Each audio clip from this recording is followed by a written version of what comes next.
Hello there, it's Paul here and welcome on everyone. Now, last video I believe I did just this little piece just to show how, as an example of using the new airbrush I've got, and it was just done with the walnut crystals that I buy. Now I then went off and had another plate. This is a really rough piece of wood. This was inspired by Stuart Farini with his ribbons, and I mean I really like the concept of this. I really like the walnut colours because it's just very monotone. Now, I've since gone off and purchased some colours. These are water based colours and they come in the form of a powdered dye, and when you mix them up they come in little 20-gram bags. All these dyes I bought from a company called Bolgers in the UK, and I will put a link below. When you buy these dyes they are very powdery. The best way to describe them is a bit like talcum powder, and they're only 20-gram bags, and you basically what you do, you mix them up with hot tap water. 20 grams of that powdered dye mixes up into 1 litre of water. Now here are literally all the ones I've mixed up. So I've got a green there, that's a red, that's what they call orange number 2, even though I think there is actually only one orange. That's yellow 1. And again, this is a bit deceiving as well because these colours are totally different when you get them out of the bottle when you spray. And what happens as well, if you don't mix up enough water with them, you get a lot of sediment build up on the bottom. So all of these I've actually found pretty good, apart from this yellow 2. This one did have a lot more sediment than the others and took a lot longer to dissolve, so ideally I think that one probably could have done with a bit more water. And that's the turquoise green, which is really nice, and then the charcoal black. There are 2 more colours that they don't have stock of, which I couldn't get at the time. One's a blue, which I believe they've only got 2 or 3 pieces left, and I'm hoping to get hold of one of them. And the other one's what they call a red number 2, and they don't have stock of that at the moment. They're saying that they're not being manufactured at the moment, so whether they continue with these or not I don't know. But the real important thing on these as well is that every one of these cost me about £4 per packet of dye. Now I wanted to do a test with those, so what I did is I actually just turned myself a piece of silver birch there, and just as I said, as a test just to see how these went on, produced this. I haven't done anything with the inside there, I've just used the red on there, and it's really is a bright red. On the base here we've got the turquoise green, which I did sort of overspray over the whole piece, so the orange there was going to be partially mixed with the turquoise, and what was a yellow on the top there. I mean, hopefully you can see there are bright spots of yellow, but there was also turquoise under there, so it's where it's then mixed to become the green. You can mix these, and the way you're supposed to do that is you don't mix your colours from the powder. You make up your liquids like these first of all, and then you can mix them. Again, Bolgers do have an image on their website of some of the colour mixes that they've just given as an example. I believe all of their examples are where they've just literally just brushed it onto a piece of pine. Now on the lathe here I've got a piece of pine. It's got some drill holes through it, so I think it was originally from a bed, and I've just sectioned this off so that I can just give a demonstration to show what these colours are like. When I did my review of the airbrush, I just shoe these pots, and I did mention that you can actually buy these for about £4 each. I've since made myself a box to store all these in, and I bought 15 of them, so I bought an additional 14, and I've just turned these little caps, and what I've done where I've actually got the different colours in here, so for example that is the walnut crystals, I've actually just spray brushed the cap so I can see what the colour is as well. Hopefully you can see there it's quick and easy now for me to get hold of these and certainly change the colours. Here's probably an example of one of the mixtures I've done. I think I mixed that with the I think it was the orange with the turquoise green, which comes up with that sort of browny green colour. What I've done here on this piece of pine, I've just sectioned this off into 7 sections because I've got the main 7 colours, and then I've also done 7 sections that way, so it's going to be like a crisscross effect. And the idea is that I will spin the lathe up and I will do all 7 colours that way first of all, and then afterwards I will then do 7 colours across that way, so that you can then see what happens as they mix together. Now this bit of pine, all I've done is, well, after I trued it up, I just sanded it through the grits, I think up to probably about 320, so it's a reasonably smooth surface. With the knots there, they might not take the colour so well, but it's certainly going to be a good example of how these sort of work. So I'm going for the green first of all, and with my colour coded cap I can see precisely what I've got in there. And okay, just see that I'm getting the spray out. So I'm going to put the lathe on, and I'm just running that about 250.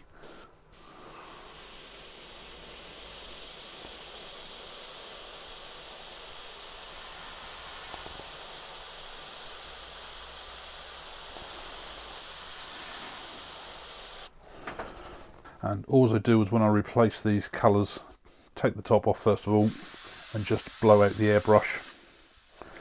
There's no more liquid in there whatsoever now. I can then put the cap on and go and get my next bottle. So the next one will be red, which as you can see is a really vibrant red on there.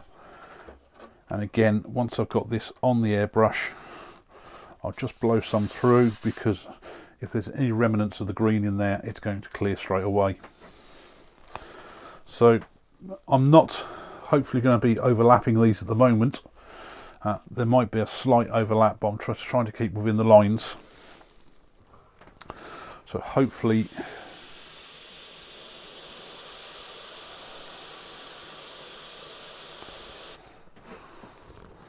see, that red goes on a lot better than the green. It really is a bright colour. So the next colour will be the orange.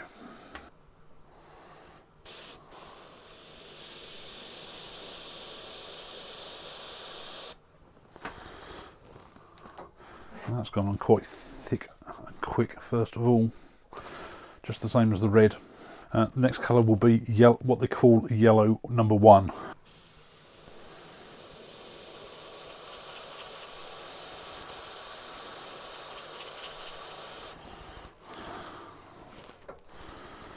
I've got to say, I'm really pleased with that yellow. That looks really nice. So this one is yellow 2, so we can see it's not quite so bright. So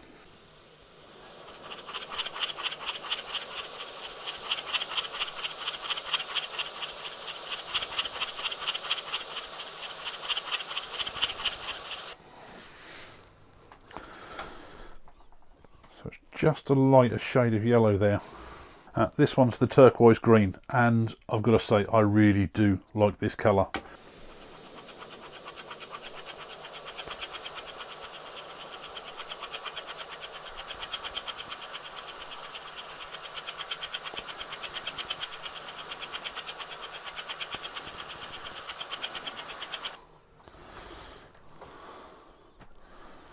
So I'm just really applying these lightly to start with, rather than put too much on so it runs. And then the final colour, charcoal black, and this really is a deep black.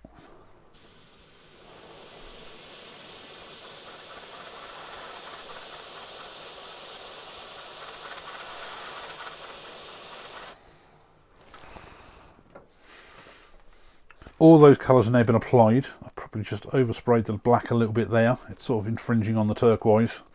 I'm going to give these a little while to dry off properly, probably maybe 15 minutes, and then I will come back and then do a second coat on the opposite direction, so we can see how they interact with each other. I've left these to dry about 15-20 minutes, I suppose, while I made a cup of tea and fed the chickens. So I've got my green back in, and this time what I'm going to do is go across the lines this way, so that we can just see how it reacts with any of these. So just make sure I've got some there.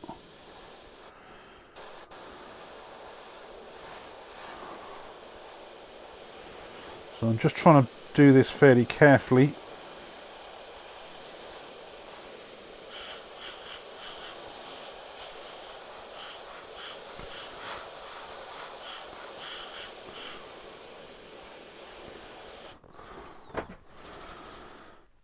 So hopefully you can just see it's darkened up the red. It's got a green tinge to the orange, and certainly the green to the two yellows. The turquoise, as it probably dries, it probably won't look quite so bright on there, and obviously it's just really just wetted and made the black look a bit shiny. So I'll change this over now to the red. I'll try not to put it on too thick this time, so it runs.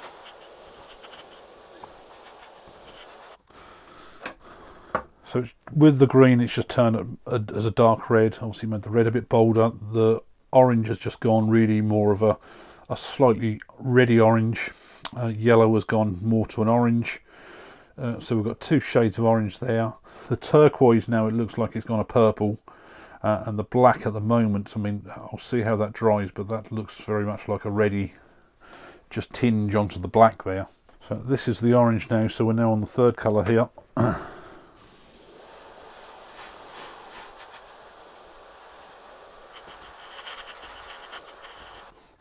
So again, it's just turned to a really, really dark orange on the green.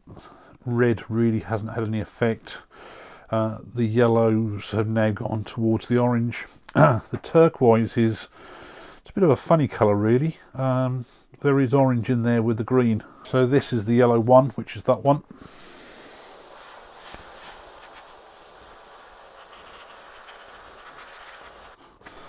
So the green now has got a yellow sort of hint to it. No change on the red, no change on the orange. Yellow's obviously just come a bit deeper. The lighter yellow, yellow 2, has now become nearer to the yellow 1.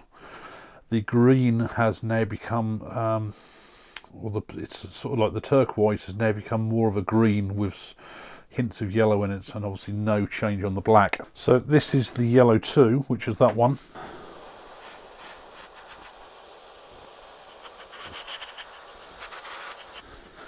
And initial thoughts on here, the green, it's just become more of a sort of a yellowy green.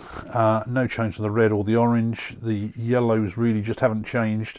The turquoise again has now gone more of a green. This is the turquoise green, which is the penultimate colour here. So it's fairly sort of a bright, bold colour, so I do expect this to have some effect on some of these.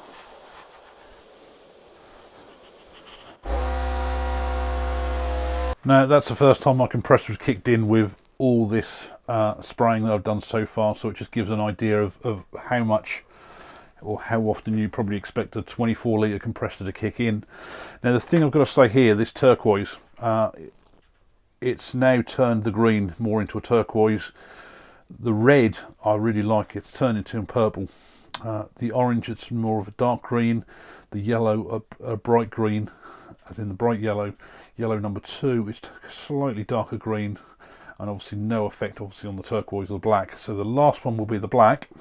Now this one I really do expect just to go over and probably just blacken everything out, because it's obviously such a bold, deep colour.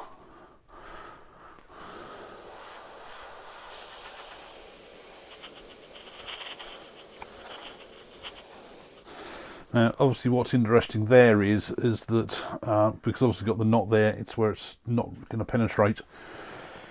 It does black out everything. Now the red, you do still get some red through there, but whether that's really because of the remnants of the knot around the knot there, and the same with the bit of the orange there. Now the yellow, there is still yellow showing through there on the bright yellow, so it hasn't sort of totally made it black in the one passing. Yellow too it has, and the turquoise, it's become more of a really sort of a murky colour. Now I've just left this about 5-10 minutes just to fully dry off, and there's still not much raised grain there whatsoever. And I've deliberately not put my other main lights on because it would probably just white out the colours on here so much. So what I've done here, this is the green that we start off on here, which we then overlaid all the other colours, and it's just really muddied a lot of these colours down. Now the red, that's now turned the green into more of a form of a purpley, I suppose. It's sort of like a pinky purple, and just darkened up the oranges there, but it's made that turquoise a nice purple, which I may well come back to in a moment. But the red has also, it might just be that it's just turned the black like a reddy black on there. Now the orange on there has not really done a great deal. It's just sort of just turned the green into a sort of a murky orange, and again the turquoise has gone to a sort of a, I suppose like a brown, I suppose. Now the yellow one, that's turned sort of like the green into a slightly lighter green, like a yellowy green. Not really done anything else with anything else. Now the yellow 2, oh sorry, it's the turquoise, it's turned into a green. Now the yellow 2, same sort of thing. I mean the turquoise looks, where it's turned into a green, looks almost identical on both of those. Now the turquoise itself, it's turned the green more into a turquoise. The blue, sorry, the red here into a purple. The orange into a sort of like a deep green, the yellow into a fairly bright green, yellow 2 into a sort of a darker green, and obviously very few things have had any impact on the black. Now the black, when we overlaid it, there's still traces through on the red, and some of this could be because of this knot here, and the same really with the orange and but the yellows have, you can still see yellow in there, which is quite nice to see. The turquoise, it's mostly blotted out, but I suppose there are traces in there. Now coming back to this is where doing it this way is actually quite handy now, because I can see that mixing red with turquoise will give me that purple. So I'm going to grab my bottles of red and turquoise, and I'm going to go 50-50 mix and put in this bottle here and see what we come out with. In here, what I've done, I've got a 50-50 mix of the red and the turquoise. Now what I do for my tops, I usually mount them on the top of a nail here and then just gently spray them. And I've got to say, that's a really, really nice purple.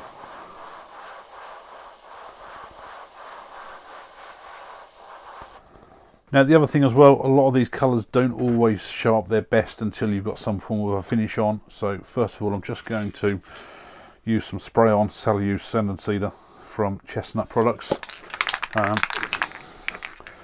This should hopefully then seal the colours so that they don't run.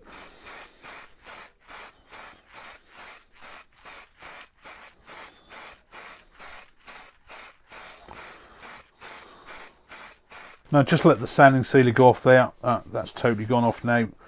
So I hope that'll stop the colours from running. And I'm just going to apply probably 1 or 2 coats of this gloss varnish. It's a cheapy tin. And for that, I'll just run the lathe at the 250.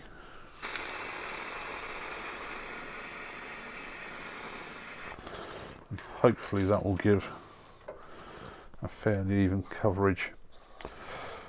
And as I say, I'll probably give this a couple of coats. Now I gave this about 4 coats in the end.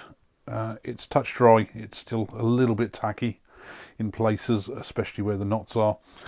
And I've got to say, that's actually something ideal to keep, and I'm pleased I've actually given that a finish on there, because it's almost like a colour wheel for what to do as a guide for as a mixing for some of these dyes.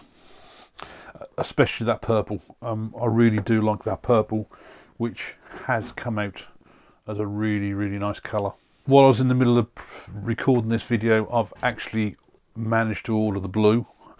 The blue, I think, was something like about £5.15, so it's slightly more expensive. But the good thing about Bolgers is they don't rip you off on delivery charges. I think the delivery charge for that is £1.30, so it's just a general postage charge. If you're looking for some cheap wood dyes, I've got to say these are certainly worthwhile. I'm really, really pleased with the result on this. Also, for the little trial piece I did, I'm really, really pleased the way the colours come out. Yes, they look a little bit garish and certainly not ideal as a finished piece, but as a test piece to see how the colours work, I'm really pleased with it, especially this turquoise green on the bottom here. I just think it looks amazing. Now I've got 5 more empty pots in here to mix up colours if I want, so I may well go off and try and do some more mixing based on what I've got on there. The other thing I may also get is some form of pipettes, because pouring out of these big bottles, I mean that one's something like a 1.5 litre, if not 1 3/4 litre bottle. Pouring into these is really sort of is not an easy job, certainly if you want to keep your quantities down to a minimum. Now some of these colours will work really well, especially even like the bright yellows and oranges, even with a touch of the black to make them a little bit darker. So that's where something like a pipette will work out a lot better, because you can then just put smaller amounts of your black in. The only thing I will say is if you do use these, try and keep a record of what you do on a mix. I've actually kept details on my phone of what I've mixed for things like the purple, what I've done for that one, so I know precisely if I need to recreate the colour again afterwards, once I've used that all up, how to do it again. If you do find that you've got a colour, especially like that purple, you want to keep the same all the time, don't just mix it up in a little jar like this. Try and find yourself a bottle, maybe not quite as big as that, but something where you can do a lot bigger mix to start with, and then just fill these jars up as you go along. Now you may already be into your colouring and already have lots of colours. You might have the wood dyes, say like from Intrinsic Colours, from Hampshire Sheen. You might have the spirit stains from Chestnut Products, but these may just be an extra add-in for you, especially since they're so cheap. I've put these on by airbrush, but there's certainly no reason why you can't put these on by paper towel, and certainly even by brush if you wanted to. Hopefully this has been of use to you. Please do leave comments below, and thanks a lot for watching.